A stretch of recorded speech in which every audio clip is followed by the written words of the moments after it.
इस कार्यक्रम के प्रायोजक हैं रोजगार डेवलपर्स।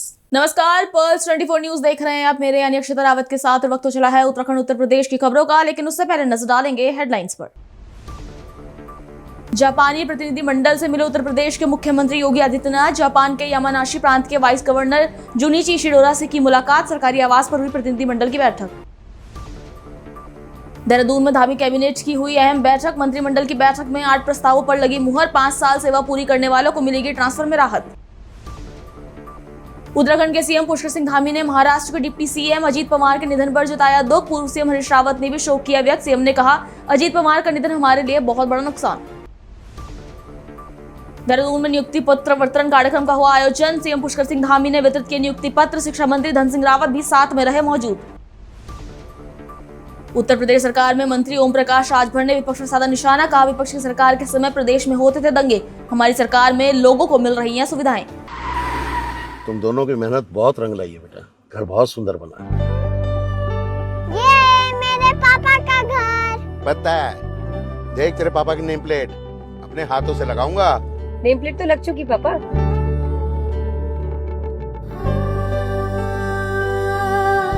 असल मेहनत तो आपने की है पापा, मुझे इस काबिल बनाने के लिए। वो जिंदगी भर किराए के मकान में रहे, लेकिन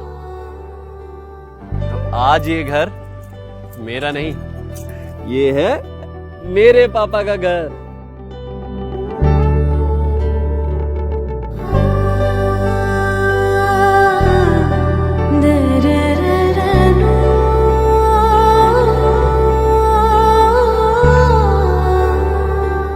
उड़ान सपनों की, आंगन खुशियों का और साथ सकर्णी का।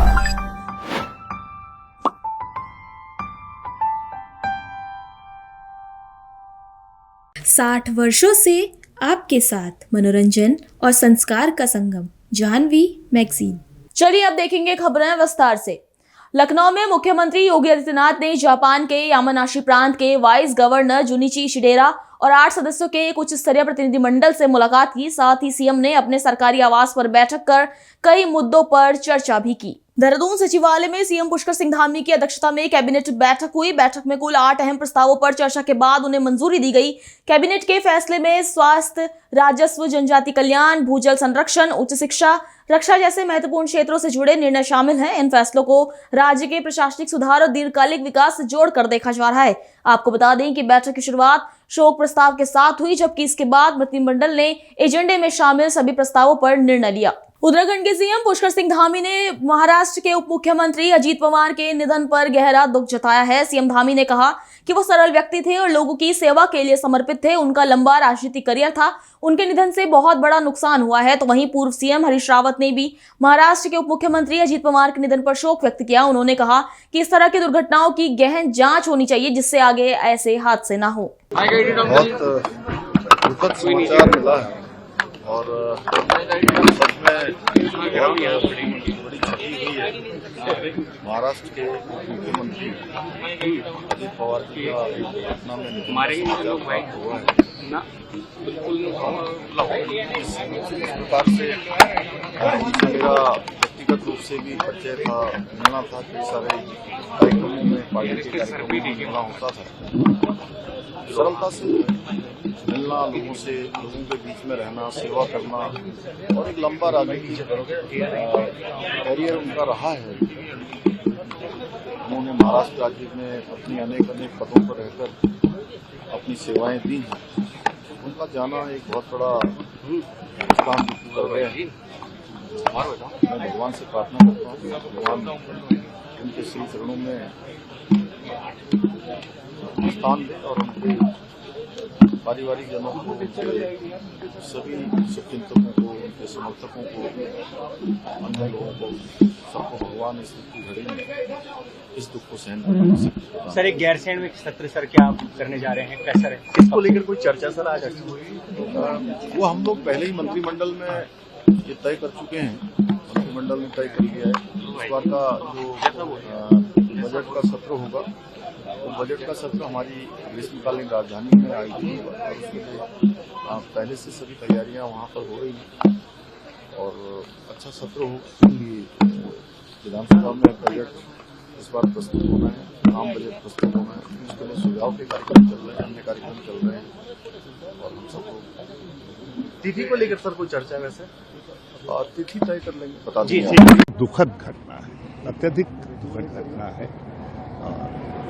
जिस दर्दनाक हादसे का वो शिकार हुए हैं उससे कई तरीके के सवाल खड़े हुए हैं और ये एक अपूर्णीय क्षति है महाराष्ट्र की भी और पवार परिवार की भी। एक ऐसे व्यक्ति थे जिनसे भविष्य में बहुत सारी संभावनाएं निकलती थी, तो ऐसे व्यक्ति का अकस्मात जाना ये बहुत सबके लिए दुखद है।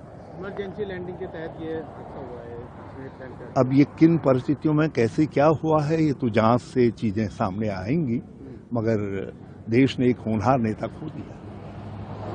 टोटल 5 और भी लोग उसमें सवार थे, पायलट हो गया।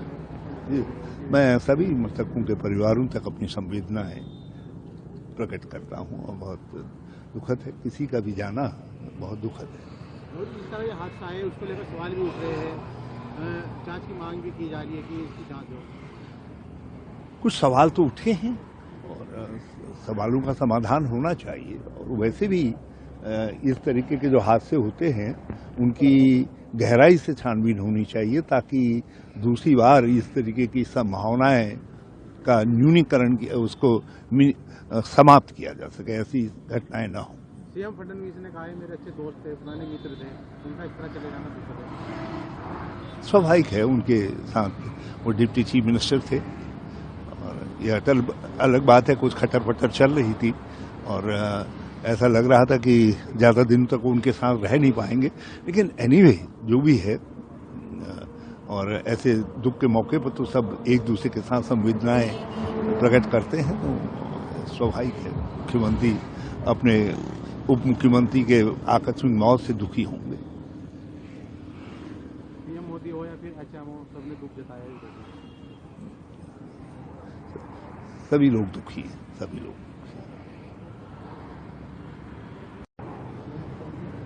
हाँ, ममता जी ने कहा है, एक बहुत ही जिम्मेदार राजनेता ने कहा है, तो उनकी बात को और उन भी कुछ लोगों ने सवाल खड़े किए हैं, तो ये एक गहराई से छानबीन तो आवश्यक है। उन्होंने कहा कि सुप्रीम कोर्ट के उसमें निगरानी में जांच हो। देहरादून में राजकीय दून मेडिकल कॉलेज के प्रेक्षागृह में प्राथमिक शिक्षा विभाग की तरफ से नियुक्ति पत्र वितरण कार्यक्रम का आयोजन किया गया, जिसमें 1035 नव चयनित शिक्षकों को मुख्यमंत्री पुष्कर सिंह धामी और शिक्षा मंत्री धन सिंह रावत ने नियुक्ति पत्र वितरित किए। इस दौरान सीएम पुष्कर सिंह धामी ने कहा कि सरकार शिक्षा के क्षेत्र में लगातार निष्पक्ष और पारदर्शिता को ध्यान में रखते हुए शिक्षकों की भर्ती कर रही है। साथ ही कहा कि हमारे कार्यकाल में अभी तक तकरीबन 28,000 से ज्यादा भर्तियां की जा चुकी हैं।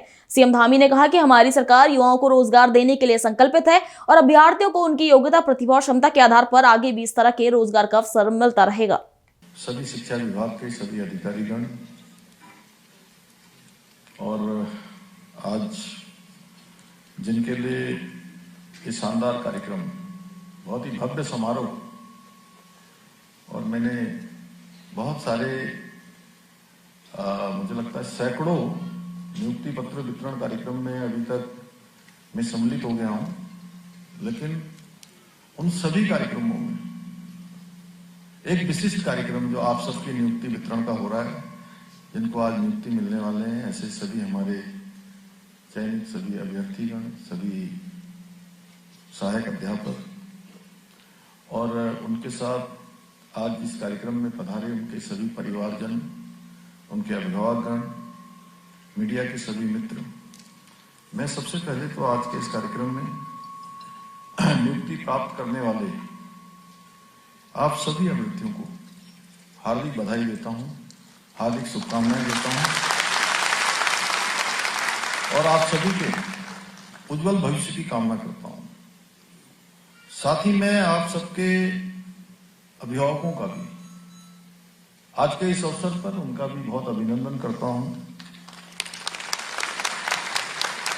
उनको बहुत बधाई देता हूं, क्योंकि आज जितनी प्रसन्नता आपको अपनी नियुक्ति से हो रही होगी, मुझे लगता है कि आपसे थोड़ा ज्यादा उनको हो रही होगी।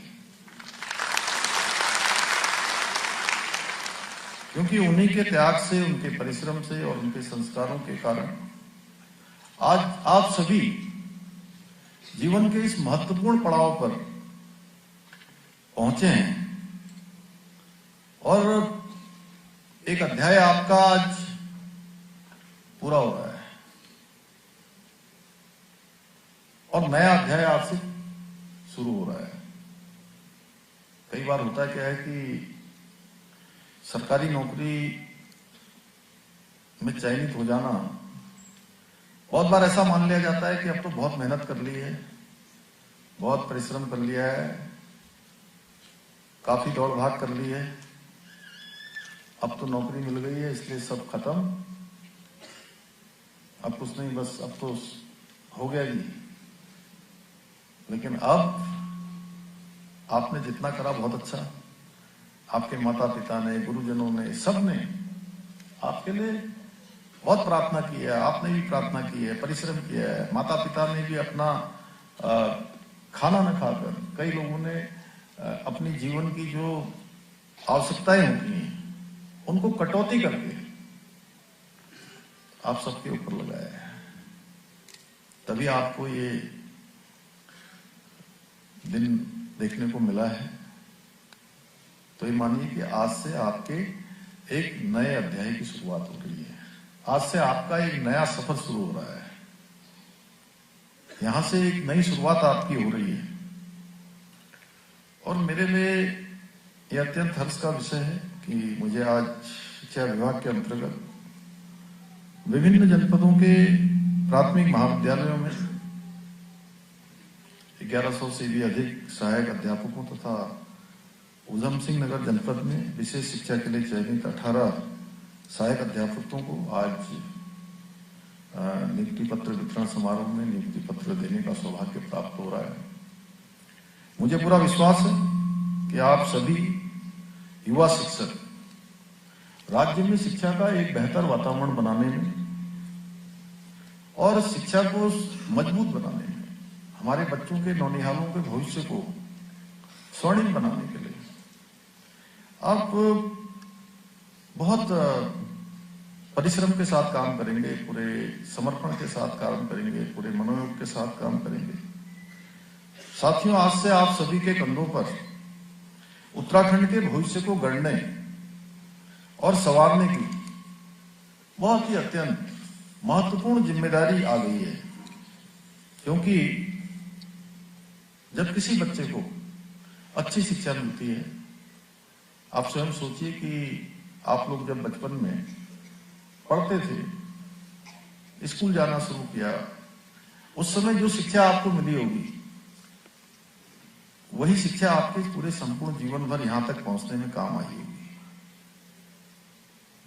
क्योंकि बचपन की शिक्षा ठीक वैसी होती है जैसे किसी घर का नींव बनाना होता है, फाउंडेशन तैयार करना होता है, और जिस घर की फाउंडेशन मजबूत होती है वो घर हमेशा मजबूत होता है।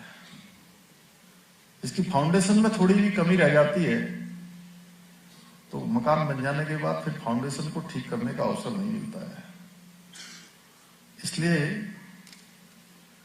ये जो संस्कार युक्त शिक्षा है, गुणवत्ता शिक्षा है और जीवन को आधार देने वाली शिक्षा है, वो अपना केवल जीवन ही नहीं संवारती बल्कि समाज और राष्ट्र के लिए, जीवन के लिए भी बहुत अमूल्य योगदान देती है।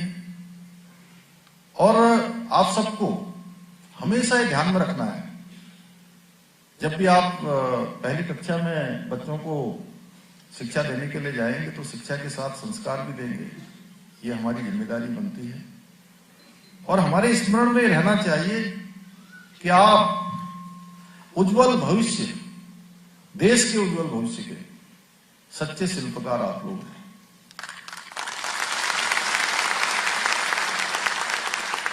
जब आप ये सोचकर जाएंगे तो मुझे लगता है कि आपके सब काम स्वतः ही अच्छे होते चले जाएंगे। जो आपने सोचा होगा वो भी होगा और जो नहीं सोचा होगा वो भी होगा।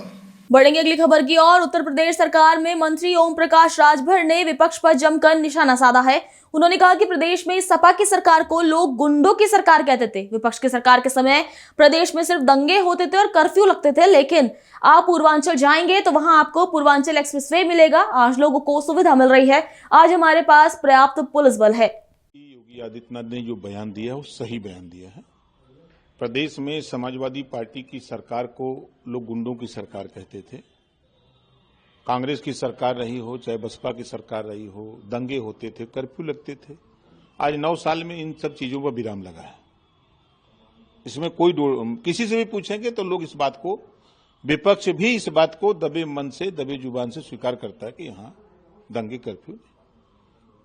रही बात विकास का, तो निश्चित है कि आप अगर पूर्वांचल जाइए तो पूर्वांचल एक्सप्रेसवे, जहां लोग मरीज लेकर के 5-5, 6-6 घंटे, बलिया से लेकर 8-8 घंटे तक लोग आने में लखनऊ इलाज के लिए परेशान होते थे, आज बलिया से आदमी 4 घंटे में आराम से मरीज लेके आ जा रहा है लखनऊ। जस नजदीक अगर मऊ का है तो उसको 3.5 घंटे लग जा रहे हैं, आजमगढ़ का है तो 3 घंटे लग जा रहे हैं, सुल्तानपुर का है तो उसको 2 घंटे में आ जा रहा है। एक सुविधा उसको मिली। अब गंगा एक्सप्रेसवे बन रहा है, उधर बुंदेलखंड एक्सप्रेसवे बना, तो आवश्यकता उत्पत्ति की जननी है। तो काम विकास के मामले पर, और जो जनता के दिमाग में बैठा था कि राजीव गांधी जी ने कई बार बयान दिया था कि हम 100 रुपया दिल्ली से भेजते हैं तो लाभार्थी के यहां 10 रुपया पहुंचता है। उस लीकेज पर फेविकोल लगा करके चिप्पी लगा दिया गया, चपना दिया, वो लीकेज बंद हो गया। अब लाभार्थी के खाते में सीधे, लाभार्थी के खाते, सरकार के खाते से सीधे लाभार्थी खाते में। तो ये बीच में जो लीकेज लगाने वाले थे, इंजेक्शन सुई लगा खींच लेते थे, अब उनको सुइया नहीं काम कर रहा है। एक ये बड़ा कदम हुआ। तो हर क्षेत्र में आज, अभी मैं 26 जनवरी गणतंत्र दिवस पर मैं था गाजीपुर में, मैंने देखा कि जिले में इतनी पुलिस फोर्स तैयार हो गई। इसी तरह 75 जिले का दृश्य है। तो पहले क्या था, आवश्यकता कितनी थी, आज की आवश्यकता क्या है। तो आज हमारे पास पर्याप्त पुलिस बल हो गया, पीएससी बल हो गया, हमारे पास सेना हो गई। तो आज हम अमन चैन से रह रहे हैं। दिल्ली में सपा अध्यक्ष अखिलेश यादव ने बजट सत्र 2026 के दौरान राष्ट्रपति के संबोधन पर कहा कि वीबी जी राम जी पर हमारा सोचना साफ है। उत्तर प्रदेश पहले से ही बजट के लिए दिल्ली की तरफ देख रहा है, और अगर आप बजट कम करके देखेंगे तो उत्तर प्रदेश का काम कैसे चलेगा या गरीबों को कैसे काम मिलेगा। तो वहीं अखिलेश यादव ने दूसरा सवाल करते हुए कहा कि क्या आज किसान की आय दोगुनी हुई है। मेट्रो जो बननी थी वो नहीं बनाई जा रही, लेकिन पानी पर मेट्रो चलाई जा रही है। वी राम जी पे हमारा सोचना बिल्कुल साफ है। आप ये बताइए, यूपी में लगभग 800 ग्राम सभाएं अर्बन हो गई। यूपी पहले से ही बजट के लिए दिल्ली की तरफ देख रहा है। अब आप बजट कम करके देखेंगे तो आप यूपी का काम कैसे होगा, गरीब को कैसे काम मिलेगा, रोजगार मिलेगा।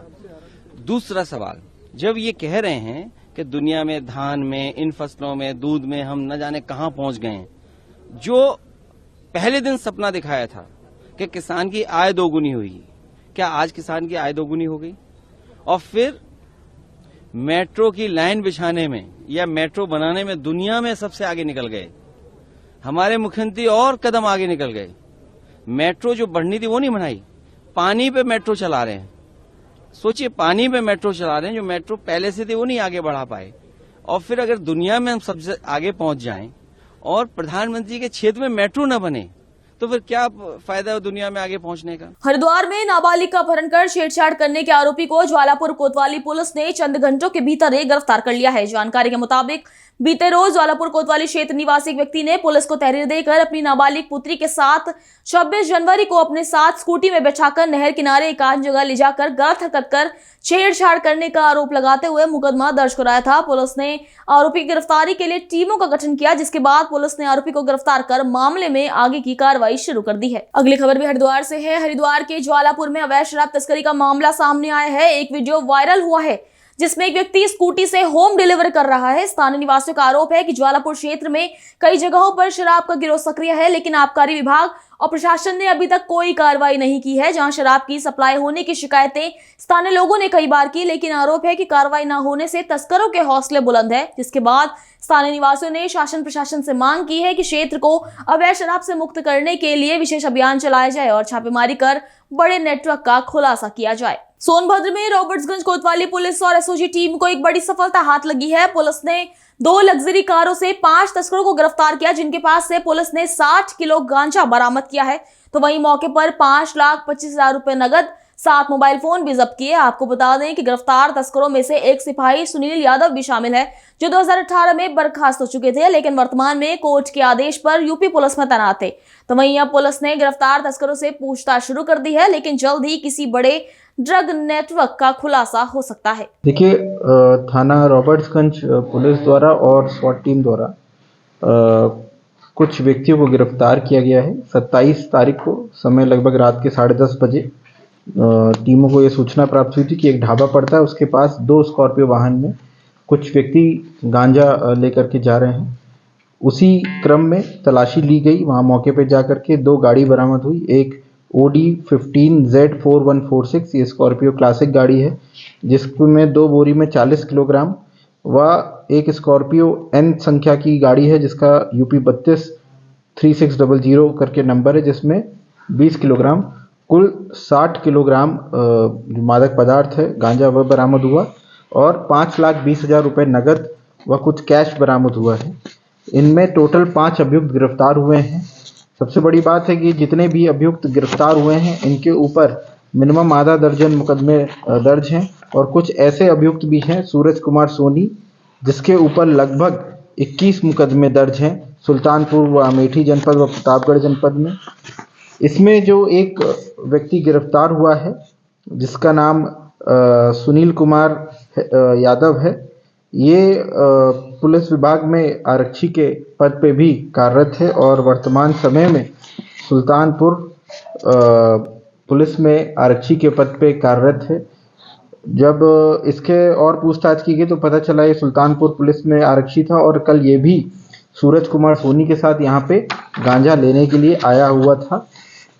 एक गाड़ी जिसमें 3 व्यक्ति थे, भास्कर, शुभम और लकी यादव, ये लोग गांजा लेकर के और कुछ बचे हुए पैसे लेकर के वहाँ से आ रहे थे और दूसरी गाड़ी में इस गांजे को यहाँ पे ट्रांसफ़र करके सप्लाई किया जाना था।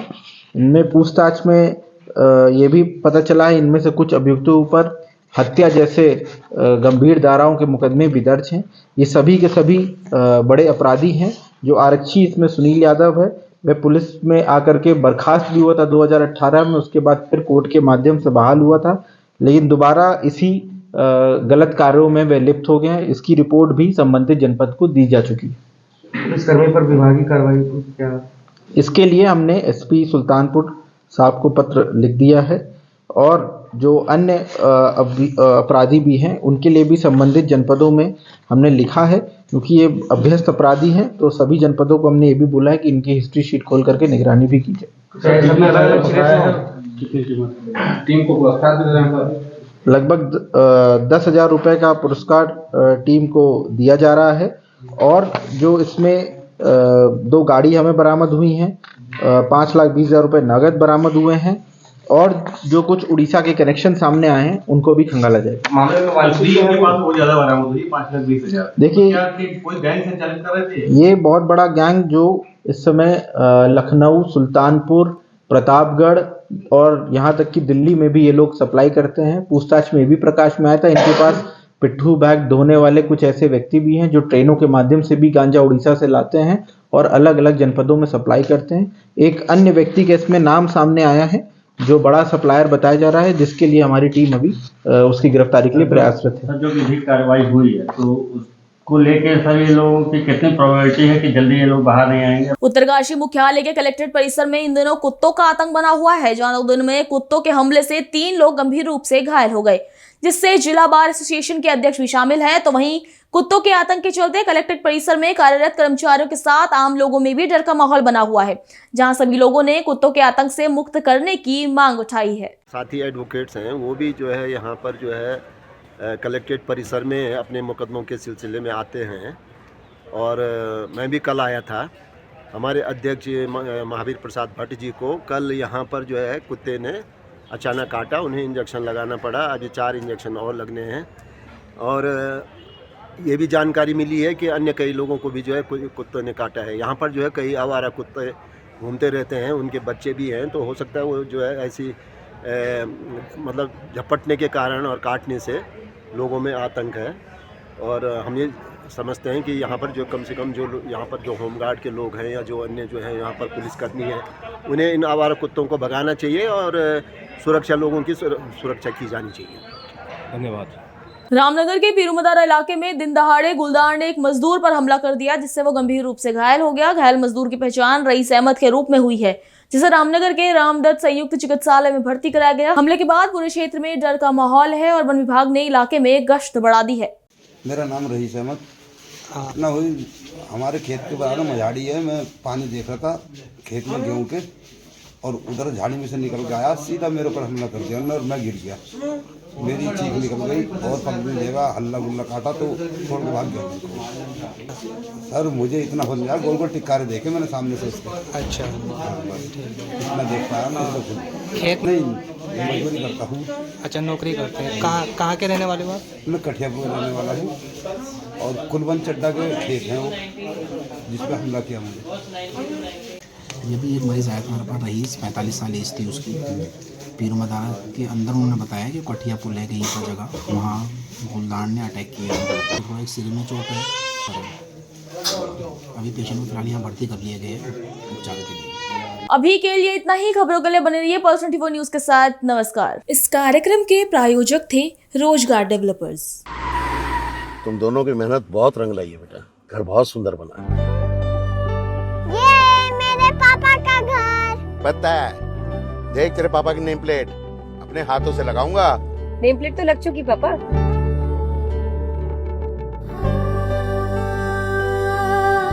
असल मेहनत तो आपने की है पापा, मुझे इस काबिल बनाने के लिए। वो जिंदगी भर किराए के मकान में रहे, लेकिन आज ये घर मेरा नहीं, ये है मेरे पापा का घर।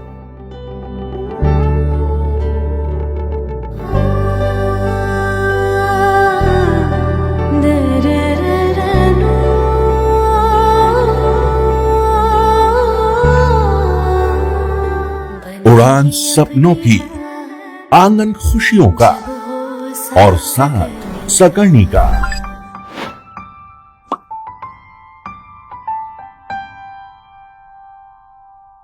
60 वर्षों से आपके साथ मनोरंजन और संस्कार का संगम, जाह्नवी मैगजीन।